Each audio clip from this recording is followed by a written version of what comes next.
pertumbuhan kita tidak terlepas juga dari yang namanya komunitas. Dan lebih khusus lagi, kalau kita ingin bertumbuh secara rohani, maka kita perlu berkomunitas secara rohani.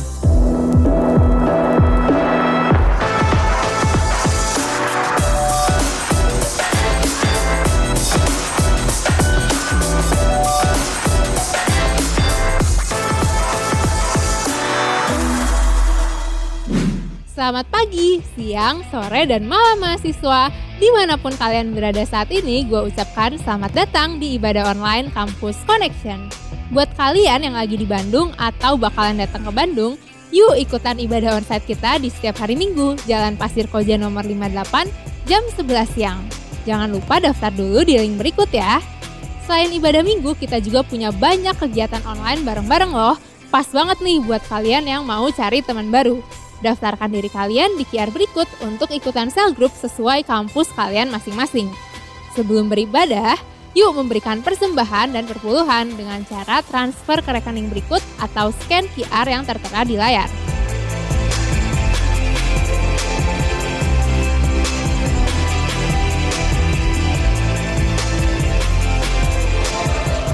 Sekian info hari ini, sekarang saatnya kita memfokuskan hati dan pikiran kita untuk beribadah kepada Tuhan. Selamat beribadah teman-teman. Semua semangat memuji Tuhan hari ini. Sama-sama kita berikan nyanyian yang terbaik untuk Tuhan Yesus. Here we go.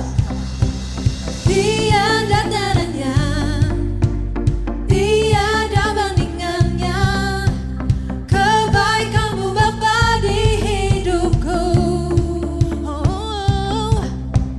Pengubah segalanya, kasih yang ku terima tak tergantikan,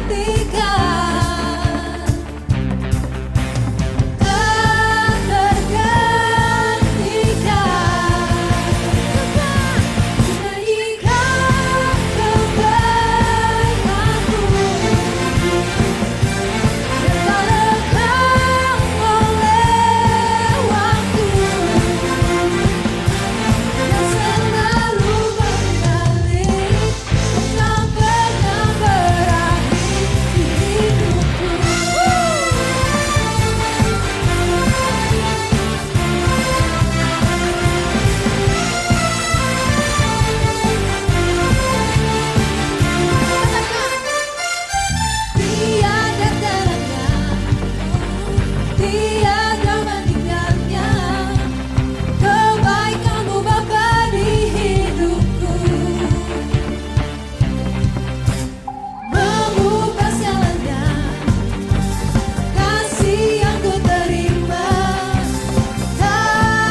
hadirat-Mu Tuhan dengan hati yang penuh dengan ucapan syukur.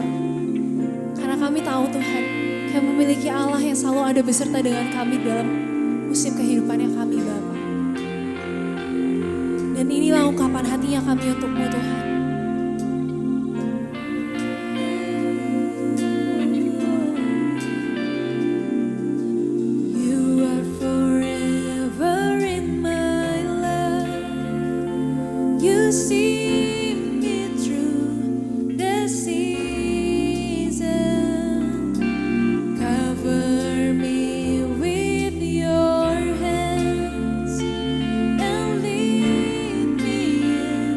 Your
Halo teman-teman semua, selamat berjumpa lagi di dalam ibadah Campus Connection. Dan bagi teman-teman yang baru pertama kali hadir di tengah-tengah ibadah ini, tenang, kita sangat terbuka untuk teman-teman semua. Dan bahkan kalau kamu ingin tahu komunitas mahasiswa ini lebih jauh, kamu bisa scan QR Code yang ada di bawah ini dan kamu masukkan data-datamu sehingga para pelayan dapat bisa menghubungi teman-teman semua dan bahkan kamu bisa bergabung di dalam kelompok kecil yang bertemu secara online. Sehingga kamu yang ada di luar kota Bandung pun tetap bisa bersama-sama berkomunitas dengan kita. Dan sebelum kita bahas lebih lanjut apa yang akan disampaikan, mari sama-sama kita berdoa terlebih dahulu. Kami mengucap syukur Tuhan karena kasih setiamu menyertai setiap kehidupan kami. Perjalanan kami tidak pernah Engkau biarkan sendirian Bapa kami dalam menjalaninya. Tetapi ada tuntunanmu, ada Roh Kudusmu. Dan karena itu berbicaralah lewat kebenaran firman-Mu. Bawa kami untuk bisa selaras dengan apa yang menjadi kebenaran-Mu Bapa. Hanya di dalam nama Tuhan Yesus kami berdoa dan mengucap syukur. Amin. Teman-teman, di dalam sepanjang bulan ini kita membahas tentang bagaimana seharusnya kita berkomunitas. Minggu yang lalu kita telah membahas tentang better together. Karena memang ternyata kemajuan kita, kemajuan saya dan teman-teman tidak terlepas dari komunitas di mana kita berada. Sebagai contoh, kalau kita ingin belajar bersepeda, apalagi dalam konteks olahraga, maka biasanya kita akan ikut klub sepeda. Sehingga kita bisa belajar bagaimana memilih sepeda yang tepat, bagaimana untuk bisa mengatur kekuatan kita, endurance kita. Dan semuanya karena ada komunitas di mana kita bisa tanya jawab dan bahkan ada yang memberikan masukan.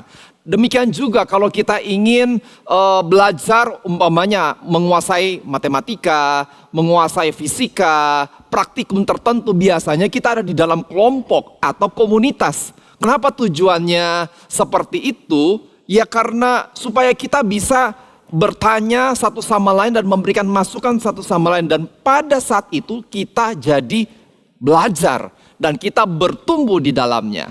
Ya, pertumbuhan kita tidak terlepas juga dari yang namanya komunitas. Dan lebih khusus lagi, kalau kita ingin bertumbuh secara rohani, maka kita perlu berkomunitas secara rohani. Sekali lagi teman-teman, untuk bertumbuh secara rohani, kita perlu berkomunitas secara rohani. Tetapi tidak sedikit sepanjang saya melayani, saya bertemu dengan orang-orang yang kapok berkomunitas dengan orang percaya atau saya istilahkan dengan bergereja. Dan akhirnya banyak yang sekedar beribadah tetapi tidak mau berkomunitas secara rohani. Aduh, yang penting datang ibadah aja lah. Datang, pulang, selesai urusan, kayaknya hidup damai. Ada yang berkata, aduh Kak, di gereja itu ternyata saya ketemukan orang-orangnya bermasalah juga. Karakternya kayak begini, karakternya kayak begitu, ngomongin ini, ngomongin itu. Apa bedanya dengan orang di luar gereja? Ada yang berpendapat seperti itu sehingga tidak mau berkomunitas di dalam gereja. Atau bahkan ada yang minder rohani. Karena latar belakangnya tidak sebaik orang lain. Sehingga dia mulai takut ketika masuk gereja. Aduh, saya nggak sebaik orang lain. Aduh, saya nggak banyak tahu soal Alkitab. Aduh, saya masih punya banyak kekurangan. Soal iman, saya masih ragu dengan Tuhan. Soal relasi, saya masih suka marah-marah. Soal keluarga pun, saya masih sulit untuk menerima keluarga saya. Sehingga kita berpandangan bahwa, aduh, saya nggak pantas untuk ada di sekitaran orang-orang yang baik. Apakah komunitas di dalam gereja seperti itu? Hanya kumpulan orang-orang yang bermasalah atau bahkan sebaliknya. Gereja hanya kumpulan orang-orang yang terlalu baik. Sehingga tidak bisa menerima orang yang kurang baik. Seperti kamu dan saya barangkali. Mungkin kita berpandangan seperti itu. Nah, kita harus belajar dan hari ini kita akan belajar bagaimana supaya kita bisa terhubung dengan komunitas dan bahkan menikmati pertumbuhan lewat komunitas rohani yang ada. Bagi kamu yang baru pertama kali ikut atau bahkan baru soal kekristenan, bagaimana caranya kamu bisa datang dan kemudian bisa menyatu dengan komunitas yang ada. Dan kalau kamu sudah dalam komunitas orang percaya, bagaimana kita bisa menjaga kesatuan yang ada sehingga kamu walaupun sudah bertahun-tahun ada dalam komunitas ini tetapi tetap bisa bertumbuh bersama. Yuk kita belajar sama-sama dari surat Efesus. agar kita ada dalam pemahaman yang sama, on the same page, bicara soal berkomunitas. Efesus 4 ayat 1 sampai ayat yang ke-6. Sebab itu, aku menasihatkan kamu, aku, orang yang dipenjarakan karena Tuhan, supaya hidupmu sebagai orang-orang yang telah dipanggil berpadanan dengan panggilan itu. Hendaklah kamu selalu rendah hati, lemah lembut dan sabar. Tunjukkanlah kasihmu dalam hal saling membantu. Dan berusahalah memelihara kesatuan roh oleh ikatan damai sejahtera. Satu tubuh dan satu roh, sebagaimana kamu telah dipanggil kepada satu pengharapan yang terkandung dalam panggilanmu. Satu Tuhan, satu iman, satu baptisan, satu Allah dan Bapa dari semua. Allah yang di atas semua dan oleh semua dan di dalam semua.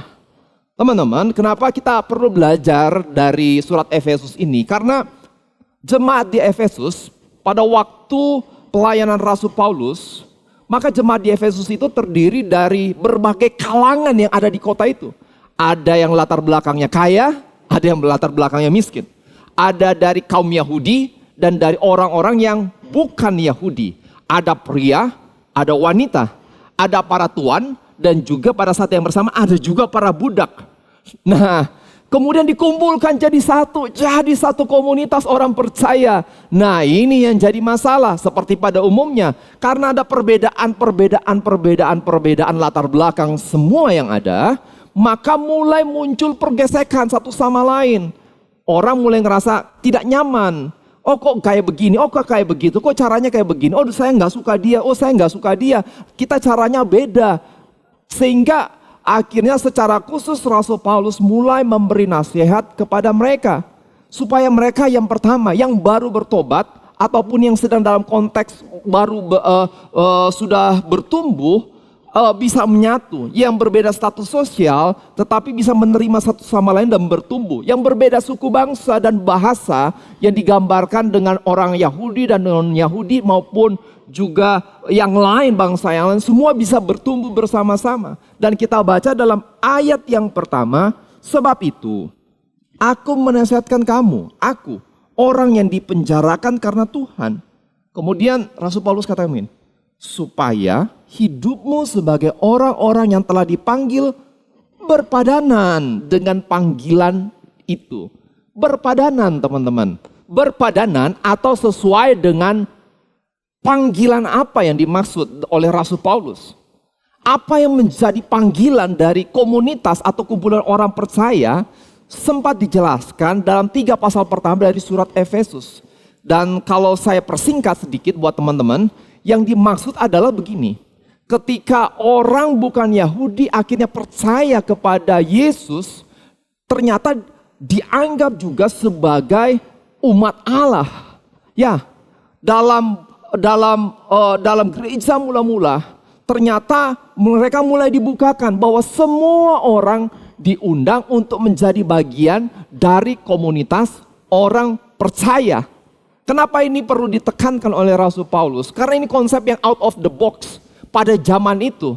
Karena pada saat itu pola pikir orang Yahudi itu terbagi bahwa orang Kristen Yahudi mereka menjadi orang percaya ya karena mereka layak dan sebagai bangsa pilihan sebagai orang Yahudi. Dan mereka beranggapan bahwa kalau orang bukan Yahudi nggak mungkin diselamatkan dan tidak layak untuk percaya kepada Kristus juga. Nah, sehingga dengan konsep seperti itu mereka mulai memandang remeh yang lain dan tidak memandang bangsa yang lain. Tetapi kita tahu persis rencana Allah bahwa mereka yang Yahudi maupun non-Yahudi Tuhan ingin selamatkan juga. Nah, tetapi menghadapi kenyataan tersebut pola pikir mereka sulit untuk menerima. Dan apalagi ketika mereka berkumpul menjadi satu di dalam satu komunitas. Mereka tetap berpandangan bahwa golongan mereka lah yang terpilih untuk diselamatkan oleh Tuhan Yesus. Dan yang bukan Yahudi nggak mungkin untuk diselamatkan. Tetapi Rasul Paulus kemudian mengingatkan kembali. Kalau kita jadi satu komunitas orang percaya, apa yang tadinya sudah terpecah, sekarang diperdamaikan. apa yang tadinya terpisah sudah diperdamaikan. Bukan hanya untuk orang Yahudi tetapi juga untuk orang yang non-Yahudi ketika kita ada di dalam satu komunitas orang percaya. Hal yang sama Tuhan janjikan juga lewat Kejadian pasal yang ke-12 ayat yang kedua. Dikatakan seperti ini. Aku akan membuat engkau menjadi bangsa yang besar dan memberkati engkau serta membuat namamu masyhur. Ini janji Tuhan kepada Abraham dan lewat keturunannya. Dikatakan dan engkau akan menjadi berkat. Aku akan memberkati orang-orang yang memberkati engkau dan mengutuk orang-orang yang mengutuk engkau, dan olehmu semua kaum di muka bumi akan mendapat berkat. Dari ayat 2 tadi kita bisa melihat dari awal rancangan Tuhan, yaitu untuk membuat manusia yang dengan beragam bahasa, dengan budaya, tetapi semuanya diundang untuk mengalami berkat. Berkat yang Tuhan janjikan dalam konteks ayat yang tadi kita baca adalah berkat Abraham dan melalui keturunannya. Diberkati supaya menjadi berkat, yaitu tentunya kita yang menjadi keturunan secara rohani dari Abraham. Gerejanya diberkati supaya menjadi berkat buat semua bangsa. Nah, jadi yang paling kita harus pelajari dan kemudian kita sadari bahwa Tuhan ingin semua orang terlibat di dalam rencananya. Bahwa kalau kita berkomunitas, komunitas gereja itu terbuka untuk semua orang. Nah, bagaimana kita bisa jadi bagian dari komunitas ini dan kemudian kita bisa bertumbuh sebagaimana mestinya. Kalau kita sebagai seorang mahasiswa, bagaimana kamu sebagai seorang mahasiswa dari berbagai macam latar belakang tetap bisa bertumbuh secara rohani. Yang pertama, yaitu menerima adanya perbedaan setiap orang di dalam komunitas. Menyadari dan menerima adanya perbedaan dari setiap orang yang ada di dalam komunitas. Teman-teman, kita perlu menyadari bahwa di dalam komunitas rohani yang Tuhan berikan, itu terdiri dari berbagai macam orang yang ada. Kalau kita masuk di dalam mungkin ibadah mahasiswa, contohnya di dalam Campus Connection ini, ada berbagai macam teman-teman mahasiswa dengan latar belakang keluarga yang berbeda, status sosial yang berbeda, pendidikannya mungkin saja agak mirip-mirip saya sesama mahasiswa. Tetapi yang pasti ada banyak perbedaan-perbedaan yang terjadi dengan orang-orang yang ada. Sehingga kalau kita yang ingin masuk di dalam komunitas orang percaya, kita harus punya sikap hati yang benar ketika kita ingin bergabung di dalamnya. Atau bagi kita yang sudah ada di dalam komunitas tersebut, kita harus jaga hati kita untuk punya sikap hati yang benar. Untuk menyadari bahwa orang-orang di sekitar kita memang berbeda-beda latar belakangnya, konsep pemikirannya, dan kita harus belajar untuk menerima mereka. Contoh, ada yang bertanggung jawab, ada yang enggak.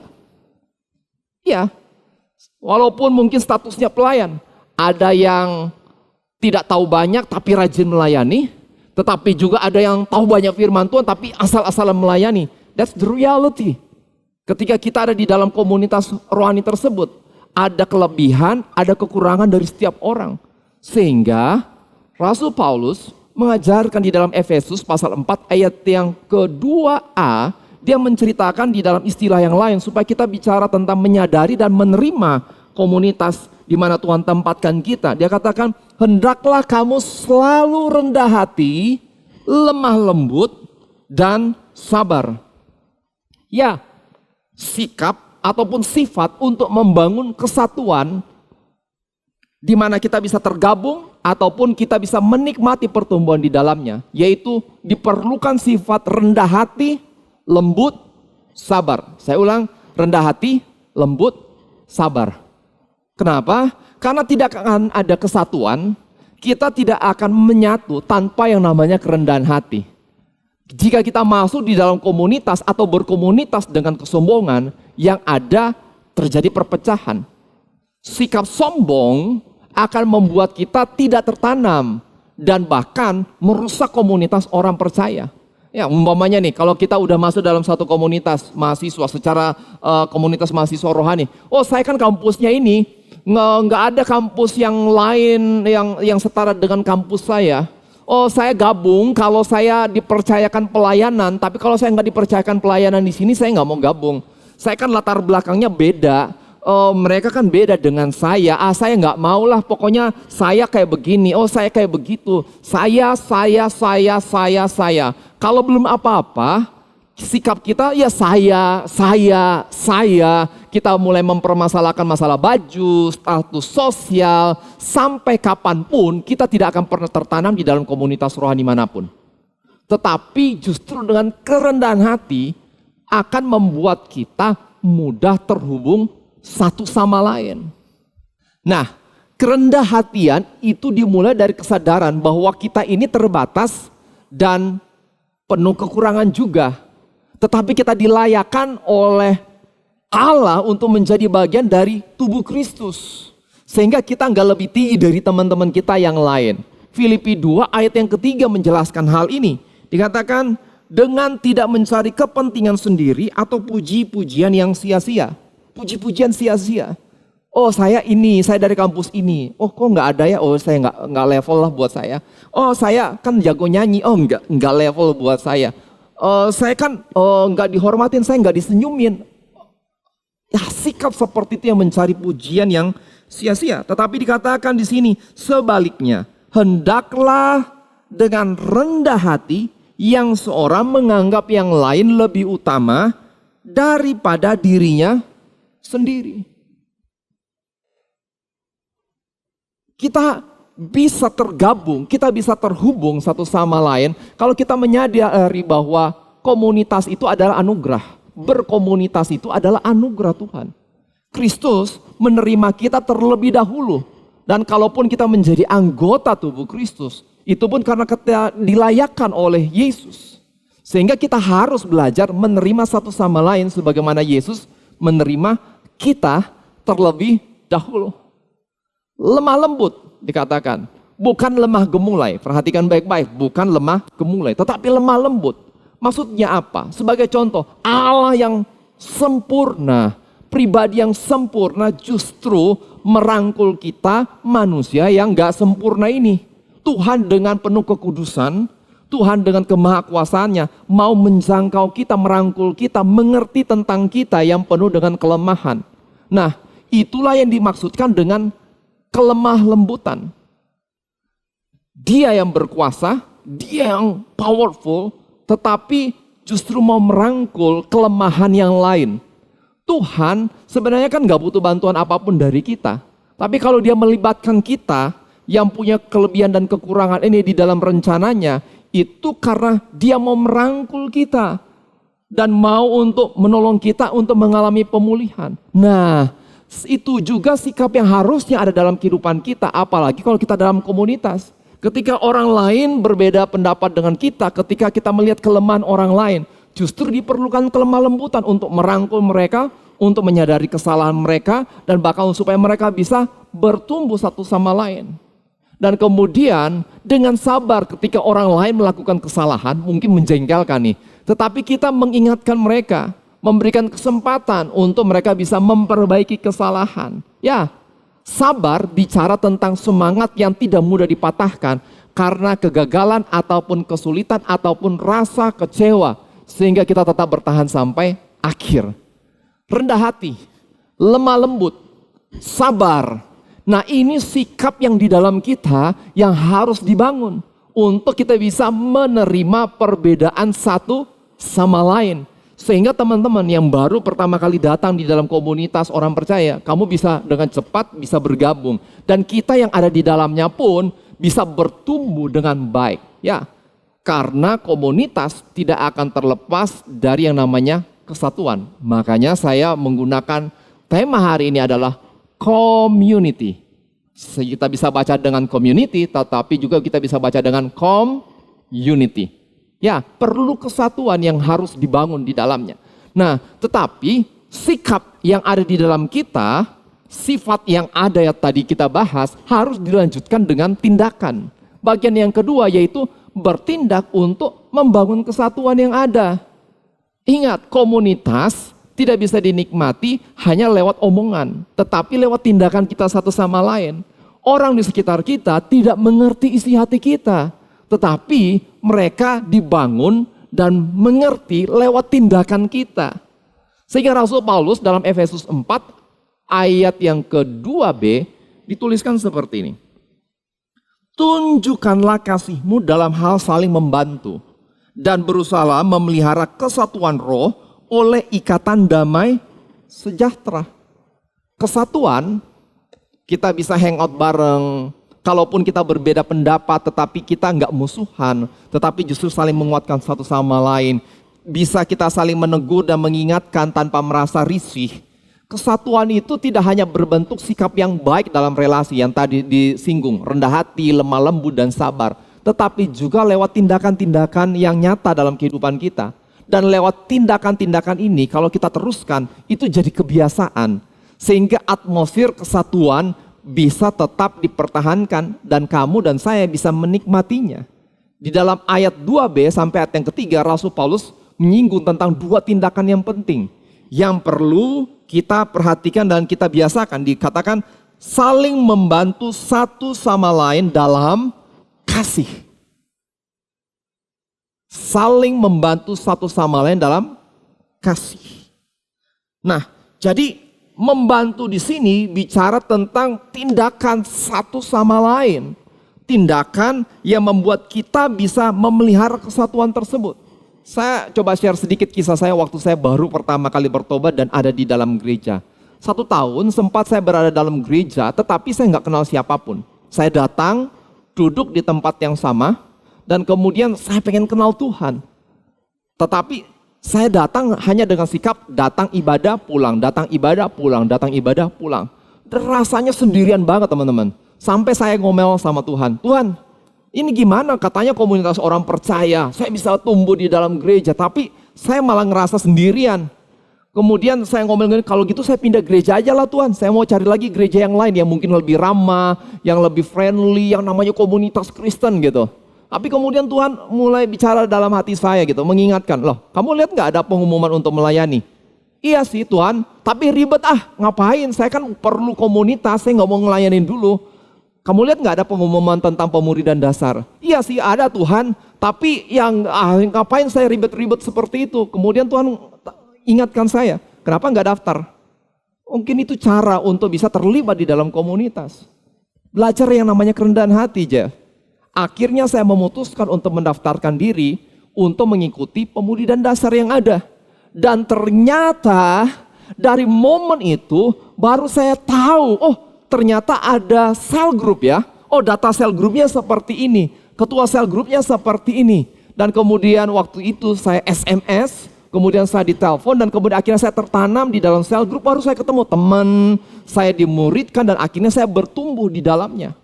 Ya, di setiap tempat pasti ada cara untuk bisa terhubung. Nah masalahnya seringkali kita tidak bertindak.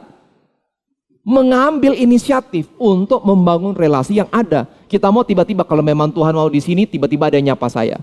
Tiba-tiba ada yang langsung tahu nama saya. Kalau sikap hati kita seperti itu, itulah yang dinamakan kesombongan. Saya, yang penting saya dulu. Saya nggak mau cari tahu soal yang lain.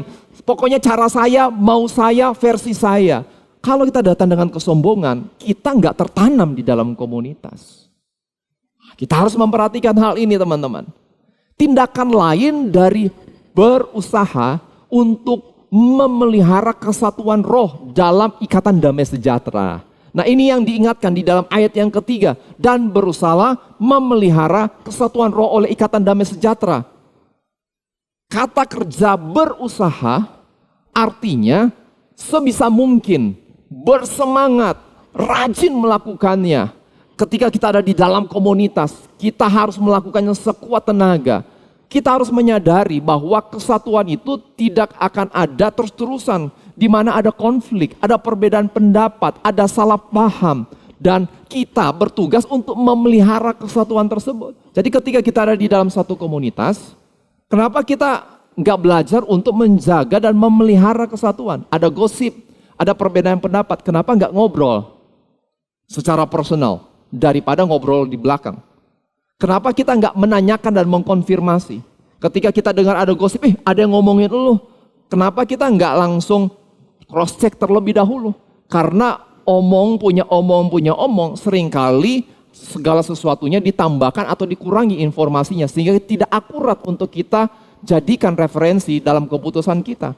Kenapa kita nggak belajar menjaga kesatuan, klarifikasi, komunikasi yang penting. Sehingga kita bisa memelihara kesatuan. Dengar kabar buruk, bukan langsung dikabarin lagi ke yang lain. Bukannya posting di grup WA, bukannya posting di sosial media. Tetapi yang semestinya kita lakukan adalah rechecking informasi yang ada. Sehingga kita tetap bisa menjaga kesatuan. Ingat, di dalam gereja pun ada banyak orang-orang yang punya kelebihan tetapi juga punya kekurangan. Sehingga semua sedang belajar bersama-sama untuk bertumbuh dengan cara yang baik dan yang benar. Apakah kamu termasuk orang yang sering meneruskan informasi tanpa disaring? Atau kita menjadi orang yang tahu bagaimana menjaga kesatuan? Bagian yang ketiga, supaya kita ini bisa tetap terus bertumbuh di dalam komunitas. Hidup dalam kesatuan nilai. Hidup dalam kesatuan nilai. Efesus 4 ayat yang keempat sampai ayat yang keenam. Dikatakan seperti ini, Rasul Paulus katakan, satu tubuh dan satu roh, sebagaimana kamu telah dipanggil kepada satu pengharapan yang terkandung dalam panggilanmu. Satu Tuhan, satu iman, satu baptisan, satu Allah dan Bapa dari semua. Allah yang di atas semua dan oleh semua dan di dalam semua. Rasul Paulus membawa kita sampai pada level pemahaman soal nilai yang mempersatukan kita. Ya, memang ada perbedaan. Orang di sekitar kita berbeda. Beda pola pikir, beda gaya gaul, beda cara bahkan dalam berbicara. Ya, kita menyadari perlu ada tindakan kasih, kelemah lembutan, dan kesabaran ketika kita membangun hubungan di dalam komunitas orang yang percaya tersebut. Tetapi ada yang harus kita perhatikan dengan baik, yang tidak bisa ditawar, yaitu kesepahaman kita soal nilai-nilai. Harus ada di tengah-tengah semua perbedaan yang ada nilai yang mempersatukan kita. Ada prinsip, ada filosofi yang mempersatukan kita semua. Dan Rasul Paulus singgung itu tentang satu Roh Kudus, satu Tuhan, satu iman, satu baptisan. Dengan kata lain, ada kesepahaman di mana kita menundukkan diri di dalam satu pengajaran yang sama.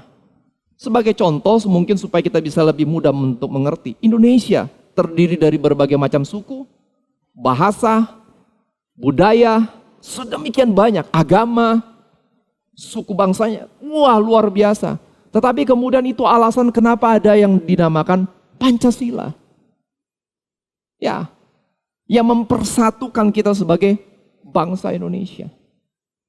Kenapa itu penting dan menjadi filosofi yang penting bagi kita? Ya karena ada perbedaan yang ada, tetapi kita perlu untuk menyatu sebagai satu bangsa, untuk bisa bergerak maju.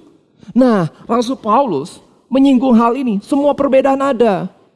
Yang bisa jadi membuat kita nggak nyaman, membuat kita bisa salah paham satu sama lain. Tetapi Rasul Paulus ingatkan lagi, tetapi ingat, kita punya satu baptisan, kita punya satu Allah, satu Tuhan, satu iman. Dengan kata lain, untuk bisa memiliki kesatuan pemahaman tersebut, itu alasan kenapa penting kita punya ibadah di tempat yang sama. Dan bukan sekedar jajan khotbah online. Saya ulang sekali lagi, penting untuk beribadah di tempat yang sama dan bukan sekedar jajan khotbah online.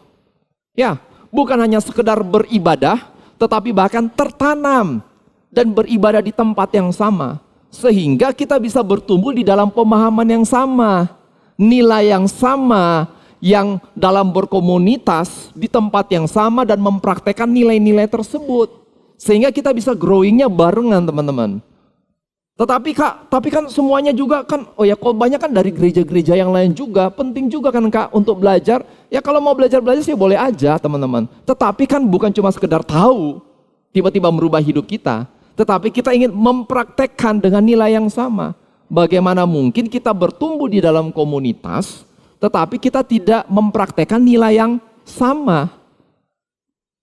Alone, we can do so little. Together, we can do so much. Satu quotes dari Helen Keller. Ketika kita sendiri, kita tidak akan melakukan banyak hal. Tetapi ketika kita bersama-sama, kita bisa melakukan banyak hal. Ya, kalau mungkin teman-teman berpikir, tapi saya senang aja sih kalau yang ini khotbahnya menarik, yang khotbahnya itu menarik. Teman-teman, khotbah bukan cuma sekedar mencari hal yang menarik bagi kita. Tetapi khotbah bicara tentang kita ini lagi dalam nilai apa yang pengen dipraktekkan bersama-sama.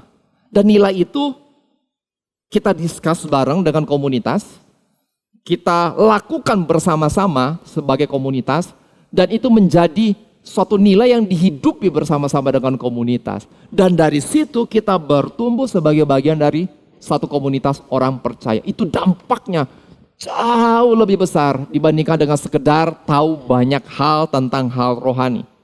Melakukan dan bukan cuma sekedar tahu. Tahu dan melakukan. Wow, itu sesuatu yang luar biasa. Teman-teman mahasiswa, saya percaya ini waktunya di mana kita belajar untuk kembali berkomunitas. Nah, langkah yang tadi sempat saya singgung, menerima adanya perbedaan setiap orang di dalam komunitas. Yang kedua, bertindak untuk membangun kesatuan. Dan yang ketiga, hidup di dalam kesatuan nilai kerajaan Allah.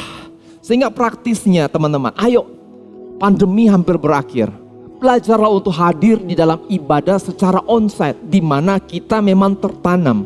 Belajarlah untuk hadir, jangan mager. Nanti malam juga kan bisa online. Kan yang penting juga bisa dengar khotbah. No, bukan cuma dengar khotbah, tetapi membangun relasi satu sama lain.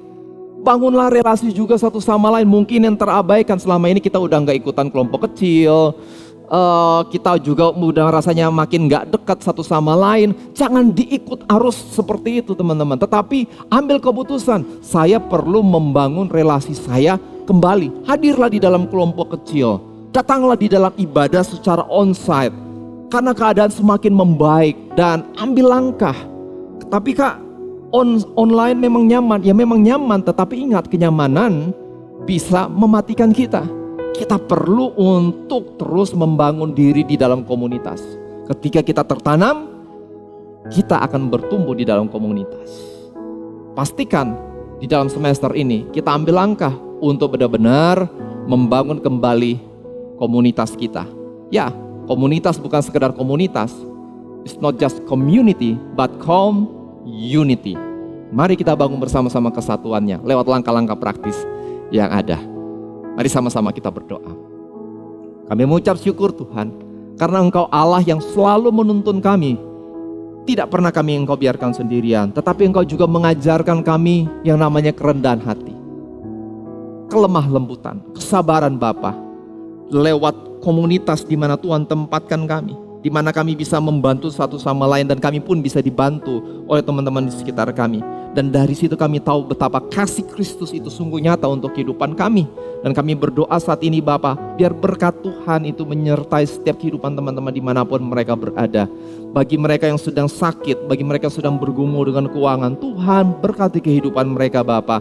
Engkau Allah yang memelihara kehidupan kami. Dan juga biar damai sejahtera, sukacitamu itu Bapa memenuhi setiap teman-teman di tengah-tengah pergumulan mereka Bapa. Biar semangat mereka bangkit, biar ada damai itu Bapa di dalam setiap langkah-langkah yang mereka ambil dan ada terjadi terobosan yang datangnya daripada Tuhan. Dan lebih daripada itu kasih Kristus membawa kami di dalam pengenalan yang sejati akan Allah di dalam kehidupan ini Bapa. Tuntun kami Bapa, dan hamba mau melepaskan berkat dalam setiap jemaatmu dimanapun mereka berada. Hanya di dalam nama Tuhan Yesus kami berdoa dan mengucap syukur. Amin. Bagi teman-teman yang membutuhkan doa ataupun konseling lebih lanjut, scan QR code yang ada di bawah ini, sehingga para pelayan, para konselor dengan senang hati bisa menghubungi teman-teman semua. Ingat, this is not your own journey, tetapi perjalananmu bersama-sama dengan Tuhan dan bahkan dengan komunitas yang ada. Tuhan Yesus memberkati.